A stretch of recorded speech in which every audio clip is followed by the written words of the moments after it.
सुर्खियों में।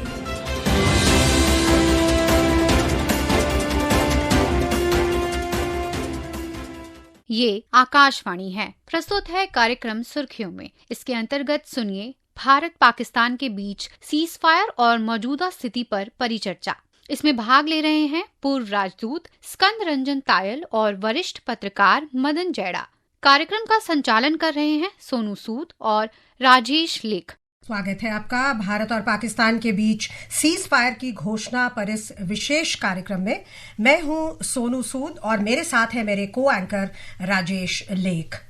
और मौजूदा स्थिति पर डिस्कशन के लिए हमारे साथ स्टूडियो में मौजूद है सीनियर जर्नलिस्ट मदन जैरा और शरद कोहली जी। आपका बहुत बहुत स्वागत है। और ऑनलाइन हमारे साथ जुड़ गए हैं पूर्व एम्बेसडर स्कंद रंजन तायल। एम्बेसडर तायल, आपका आकाशवाणी में बहुत बहुत स्वागत। You know, the stoppage of firing and military action between India and Pakistan was worked out directly between the two countries. The Pakistan DGMO initiated the call this afternoon, after which discussions took place and understanding reached. There is no decision to hold talks on any other issue at any other place. Further, India has decided that any future act of terror will be considered as an act of war against it, and New Delhi will be responding accordingly. Top government sources confirmed this, and this came in the wake of ongoing escalation from the Pakistan side. And this is the point that I would like to talk to our esteemed guest present in the studio. What do you think will happen when it comes to the act of terror being considered? Anything that happens will be considered as an act of war. देखिए, जब आज 5 बजे संघर्ष विराम की घोषणा हुई, 5 बजे नहीं बल्कि मैं कहूँगा कि 6 बजे हुई, विदेश सचिव ने जब संघर्ष विराम की घोषणा की कि भारत और पाकिस्तान दोनों संघर्ष विराम को राजी हो गए हैं, उससे पहले भारत सरकार ने निर्णय लिया था। तो मुझे लगता है कि इस निर्णय से के जरिए एक पाकिस्तान को संदेश भी दे दिया गया था कि हम आतंकवाद को लेकर जीरो टॉलरेंस की नीति अपना रहे हैं। पहले भी अपनाता था, लेकिन अब और क्लियर कट मैसेज पहले, बातचीत से पहले पाकिस्तान को ये मैसेज दे दिया गया इसके जरिए कि कोई भी आतंकी गतिविधि भारत में होगी, अगली बार से उसे सीधे हम वार के तौर पर हम एक मानेंगे कि हमारे यहाँ अगर आपने आतंकवादी गतिविधि की है तो आपने हमसे युद्ध शुरू कर दिया है।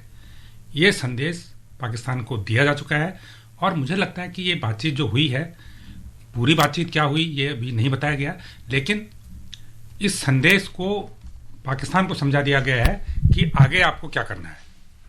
तो उसके बाद जो जयशंकर का ट्वीट भी आया, विदेश मंत्री हमारे हैं, उन्होंने जो ट्वीट भी किया है उसमें उन्होंने इस बात को दोहराया है कि आतंकवाद को लेकर हमारा स्टैंड पहले से भी ज़्यादा सख्त हो चुका है और आगे हम जो भी बातचीत होगी, अब जैसे पाकिस्तान से 12 मई को बातचीत होगी, एक दिन बाद ही बातचीत होगी, सोमवार को बात होगी, तो उसमें भी इस बात को मुझे लगता है कि भारत स्पष्ट तौर पर कहेगा, रिएटरेट करेगा, हाँ, कि जो हो चुका है अब तक वो हो चुका है, उसमें तो दोषियों को सजा मिलेगी, जो बचे हैं उनको मिलेगी, लेकिन आगे इस घटना की पुनरावृत्ति नहीं होनी चाहिए।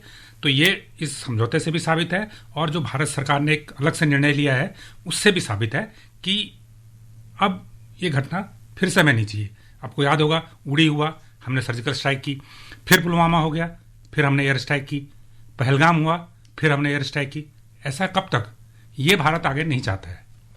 तो अभी विक्रम मिस्री जी जो हमारे विदेश सचिव हैं, उन्होंने सीज फायर के बारे में क्या कहा, आइए सुनते हैं। The Director General of Military Operations of Pakistan called the Director General of Military Operations of India at 15:35 hours earlier this afternoon. It was agreed between them that both sides would stop all firing and military action on land and in the air and sea with effect from 1700 hours Indian Standard Time today. Instructions have been given on both sides to give effect to this understanding. The Directors General of Military Operations will talk again on the 12th of May at 1200 hours. Ambassador Tayal हमारे साथ जुड़ गए हैं। Ambassador Tayal, आपका बहुत बहुत स्वागत है आकाशवाणी में।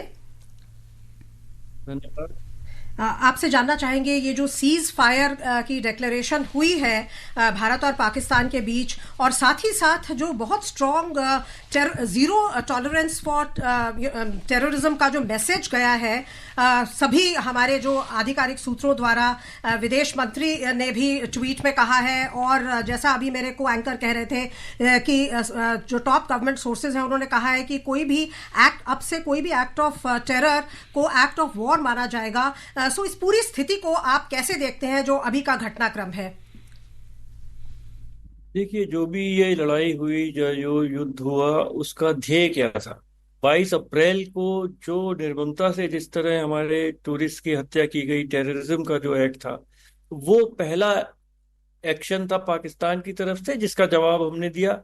फिर उन्होंने कुछ उसके खिलाफ किया, फिर हमने कुछ किया, तो ये सब चीज आगे बढ़ती जा रही थी। आप हमारे तरफ से जो वक्तव्य आए हैं, हमारे विदेश सचिव ने जो पिछले 3 दिनों में दिए, हर तरफ हर बार ये कहा गया कि जो भी हमारी रेस्पॉन्स है वो प्रोपोर्शनेट है, रेस्पॉन्सिबल है और मेजर्ड है, और हम एस्केलेशन नहीं चाहते। भारत पाकिस्तान को नेस्तनाबूद नहीं करना चाहता, भारत टेररिज्म को नेस्तनाबूद करना चाहता है।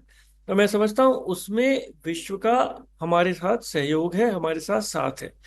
मेरा ये भी मानना है कि जो पिछले कल जो हमने बैलिस्टिक मिसाइल लॉन्च किए, ये पाकिस्तान की तरफ से कहा गया है कि भारत ने क्रूज मिसाइल नहीं, बैलिस्टिक मिसाइल, तो शायद पृथ्वी और ये सब यूज किए गए, उनसे उनकी जो एयर स्ट्रिप्स थी रावलपिंडी के पास की भी जो थी, उनको ध्वस्त कर दिया गया, उनके एयर डिफेंस सिस्टम्स को ध्वस्त कर दिया गया, उनके रडार को ध्वस्त कर दिया गया। तो उसके बाद से पाकिस्तान एक ऐसी स्थिति में था कि वो भारत के खिलाफ और अब कुछ अटैक नहीं कर सकता था। इस सब माहौल में अमेरिका भी बहुत चुस्त था और पीछे बातचीत में लगा हुआ था। मेरा अपना ये मानना है, मेरा उसमें कोई सबूत नहीं है, पर जो आईएमएफ का जो लोन 2.3 बिलियन का कल आईएमएफ ने रिलीज किया, उसमें आपने और हमारे सब श्रोताओं ने ये नोट किया होगा कि भारत उसको अपोज कर रहा था, पर भारत ने उसके खिलाफ वोट नहीं दिया, भारत एब्सटेन किया। मेरा ये मानना है कि शायद अमेरिका, ब्रिटेन और भी जो G7 के देश हैं, उन्होंने पाकिस्तान के ऊपर दबाव डाला कि अगर आपको ये लोन ट्रांस चाहिए तो आप भारत के पास जाइए, युद्ध विराम करिए। और ये भी देखिए, जो हम सबको नोट करना चाहिए कि अमेरिका के विदेश मंत्री और नेशनल सिक्योरिटी एडवाइजर भी है मार्को रूबियो, उन्होंने पाकिस्तान के प्रधानमंत्री से भी बात की और जनरल आसिम मुनीर से भी बात की, क्योंकि उन्हें पता है कि जो असली जो इसमें पूरे दोषी हैं और वो तो आसिम मुनीर हैं।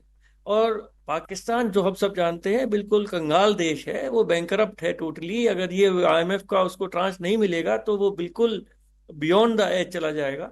तो उस लीवरेज को अमेरिका ने यूज किया। और फिर मैं अपने श्रोताओं को ये भी याद दिलाना चाहूंगा कि 3:35 पर उनके पाकिस्तान के डीजीएमओ का फोन हमारे director general of military operations के पास आया। ये एक लिंक है, हमारे श्रोताओं को पता होगा, उनको फिर मैं बताना चाहूंगा कि ये director general military operations Bharat और पाकिस्तान के इनकी एक टेलीफोन हॉटलाइन है, और हर मंगल को वो वैसे ही बातचीत करते हैं कि जस्ट भाई क्या है, क्या हो रहा है। पर उधर से ये फोन आया और उनकी तरफ से रिक्वेस्ट की गई कि 5 बजे आज के समय से युद्ध विराम वो चाहते हैं। और भारत तो ये कह ही रहा था कि हम एस्केलेशन नहीं चाहते, तो भारत ने एकदम उसको मान लिया। और इसमें एक चीज और मैं कहना चाहूंगा कि जो ट्वीट एक अमेरिका के secretary of state Marco Rubio की आई है, वो हमारे सब श्रोताओं को ठीक से उसको पढ़ना चाहिए, देखना चाहिए। उन्होंने ये भी कहा है कि दोनों साइड्स, मैं इंग्लिश में कहूंगा, will start talks on a broad set of issues at a neutral site. तो युद्ध विराम एक अपनी जगह है, संघर्ष विराम एक अपनी जगह है, जिसका रिव्यू होगा 12 तारीख को 12 बजे, जैसे हमारे विदेश सचिव श्री विक्रम मिश्री ने कहा।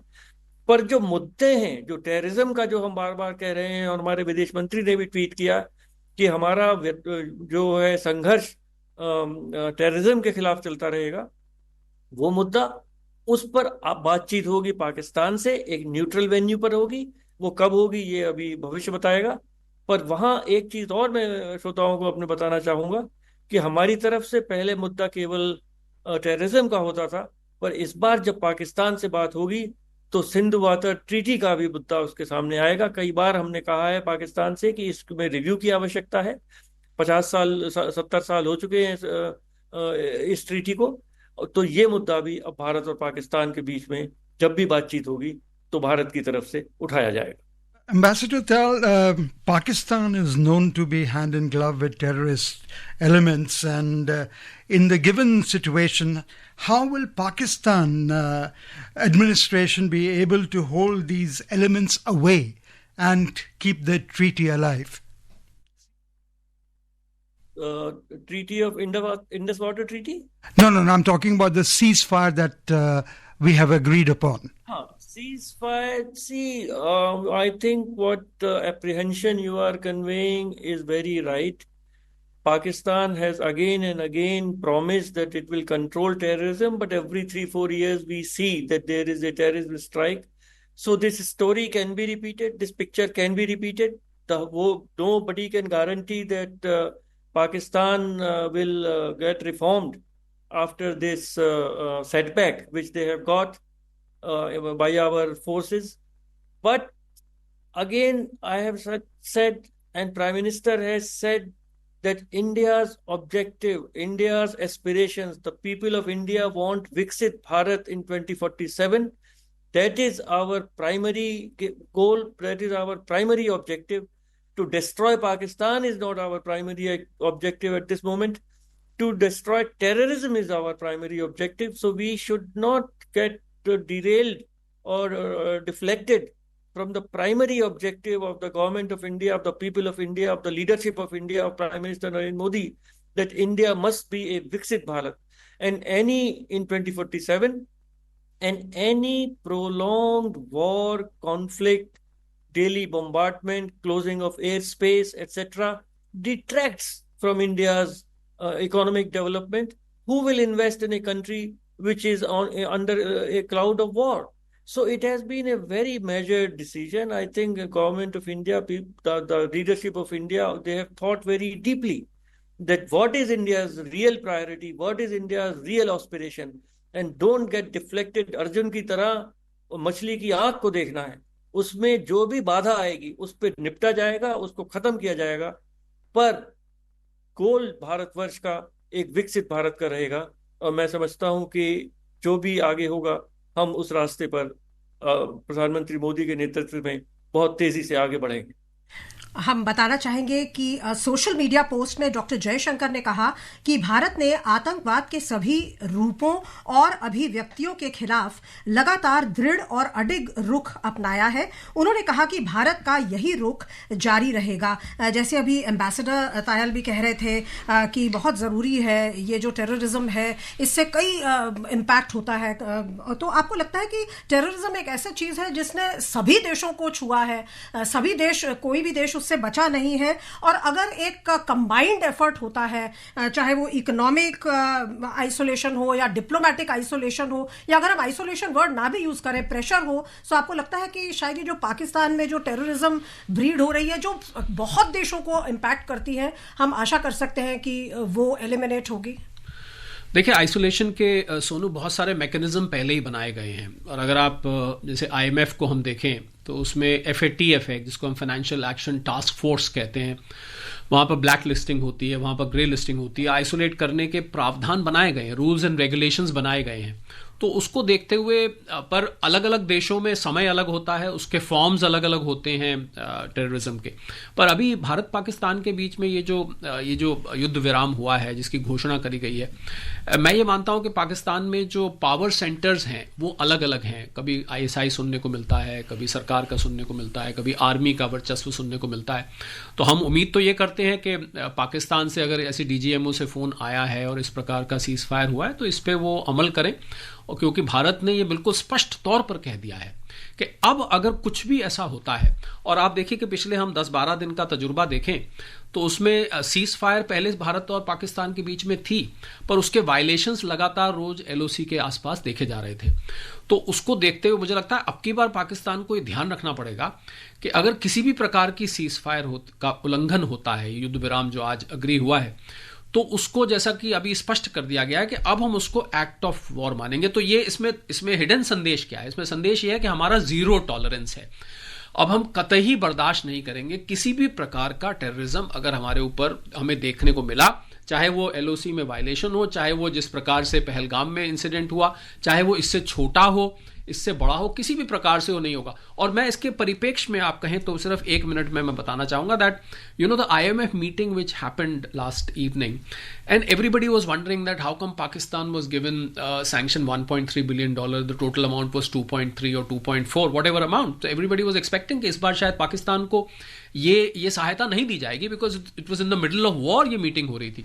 तो मुझे लगता है कि पाकिस्तान को सैंक्शन तो कर दिया गया, पर G7 कंट्रीज की तरफ से अमेरिका का 16% वोट है IMF में, यह शर्त लगा दी गई होगी कि आपको पैसा तो हम देंगे, और पाकिस्तान के लिए पैसा उतना ही जरूरी था जितना किसी मरते हुए व्यक्ति के लिए ऑक्सीजन जरूरी होती है। तो ये शर्त लगा दी गई होगी कि आपको अगर पैसे को इस्तेमाल करना है आपने लड़ाई के लिए, आप तो लोगों के लिए लेते हैं कि हमारे पास खाने पीने को नहीं है, हमारे पास लोन रीपे करने के लिए नहीं है, हमारे पास अपनी इलेक्ट्रिसिटी वाटर के लिए पैसे नहीं है, और आप इसके लिए इस्तेमाल कर रहे हैं, तो शायद पैसा तो मुझे लगता है यहीं से कहीं ये बात उठी होगी और DGMO का फोन आएगा। अच्छी पहल है और मुझे लगता है I think it's a very positive mood, but my only concern is and I hope this ceasefire remains in place, because now if it is violated I think it will India has clarified। और आपने अभी जो press conference हुई आपने अगर ध्यान से सुना तो एक तरफ हमारे जो 3 माननीय डिफेंस के ऑफिसर्स बैठे हुए थे, दोनों महिला ऑफिसर्स जिनको हम कुछ दिन से देख रहे हैं, आज उनके बीच में बहुत गर्व की बात है, बहुत गर्व की बात है, और आज उनके बीच में एक सीनियर डिफेंस ऑफिसर भी बैठे हुए थे। तो आपने देखा जहां एक तरफ उन्होंने ये घोषणा करी कि हम आज से रोक रहे हैं, वहीं दूसरी तरफ जो महिला ऑफिसर्स बैठी थी उन्होंने ये कहा कि ये डिसइंफॉर्मेशन कैंपेन चलाई गई पाकिस्तान द्वारा।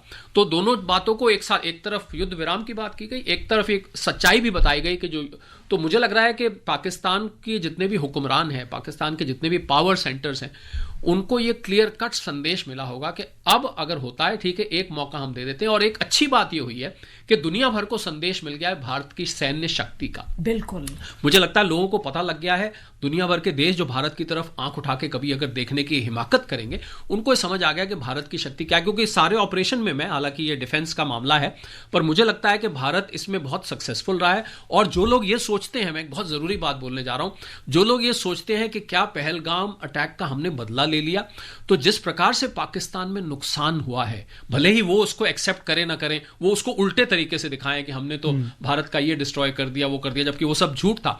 तो मुझे लगता है उनके लिए भी एक संदेश है कि हमने माकूल बदला लिया है और उनको लेसन सिखाया है कि आगे से अगर आप ऐसा करेंगे तो इसका बहुत भारी आपको खामियाजा भुगतना पड़ेगा। Sharad very rightly said, and I hope Pakistan desists from doing any terrorist activity henceforth. But in times of geopolitical uncertainty, markets tend to react swiftly. But peace, even tentative, brings its own wave of shifts, opportunities, and challenges. As India navigates this new phase, what would be the implications for trade, investors' confidence, energy prices, and sectoral performances going forward? Well, from an economic perspective, this is a welcome move from a geo-economic, because war anywhere does not help.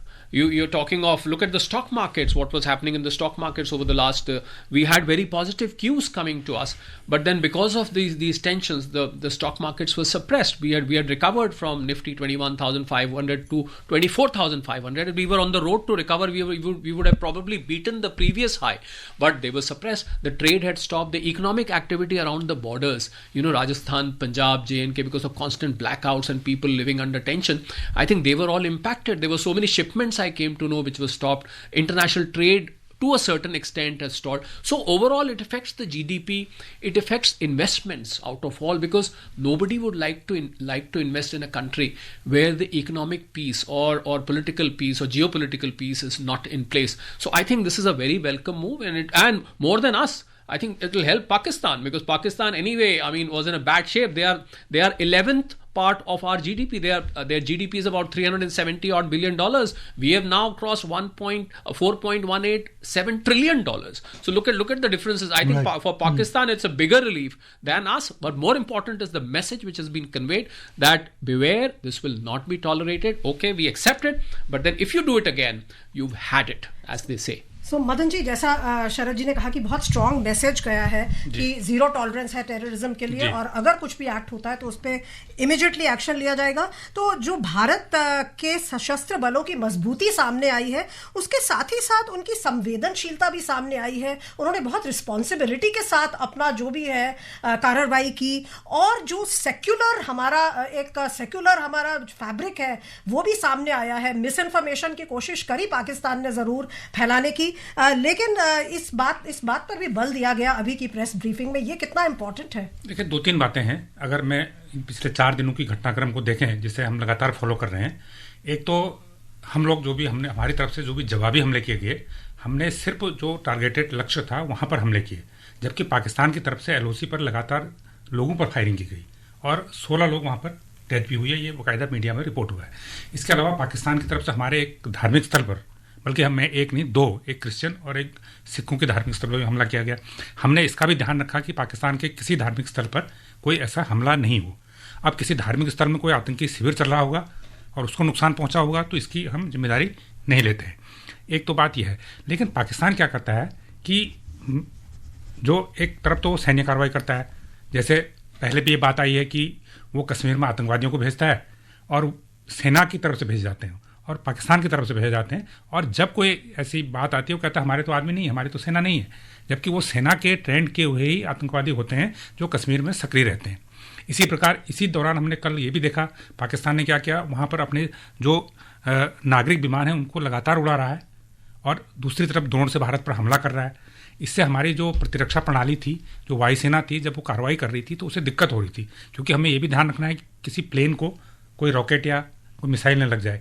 अगर ऐसा लगता है तो हमारी उससे बदनामी होती है। तो इसमें जो हमारी पेशेवर वायुसेना ने ध्यान रखा, तो पाकिस्तान की हर हरकत का और उसकी हर मिस इन्फॉर्मेशन का ध्यान रखा। आज हमारी जो PIB की मीडिया टीम है वो दिन में कम से कम 100 से 150 ऐसे फैक्ट चेक कर रही है जो पाकिस्तान की तरफ से ओरिजिनेट हो रहे हैं। तो वहाँ से झूठी इन्फॉर्मेशन फैलाई जा रही है और हमारी PIB की जो फैक्ट टीम है वो लगातार उस फैक्ट को चेक करके हमारे जो देश की मीडिया है उसको वो उपलब्ध करा रही है, ताकि कोई गलत इन्फॉर्मेशन लोगों के बीच में नहीं जाए, या सोशल मीडिया में अगर है भी तो उसे वहाँ से हटाया जाए।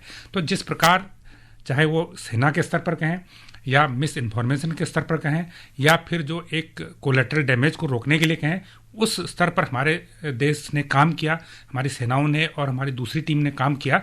तो मुझे लगता है कि वो एक जो कहते हैं ना कि एक कहावत है, युद्ध और वार में सब कुछ जायज़ है, लेकिन भारतीय सेना या भारत ऐसा नहीं समझता है कि सब कुछ जायज़ है। हमें समझते हैं कि जो जितना होना चाहिए उतना ही होना चाहिए।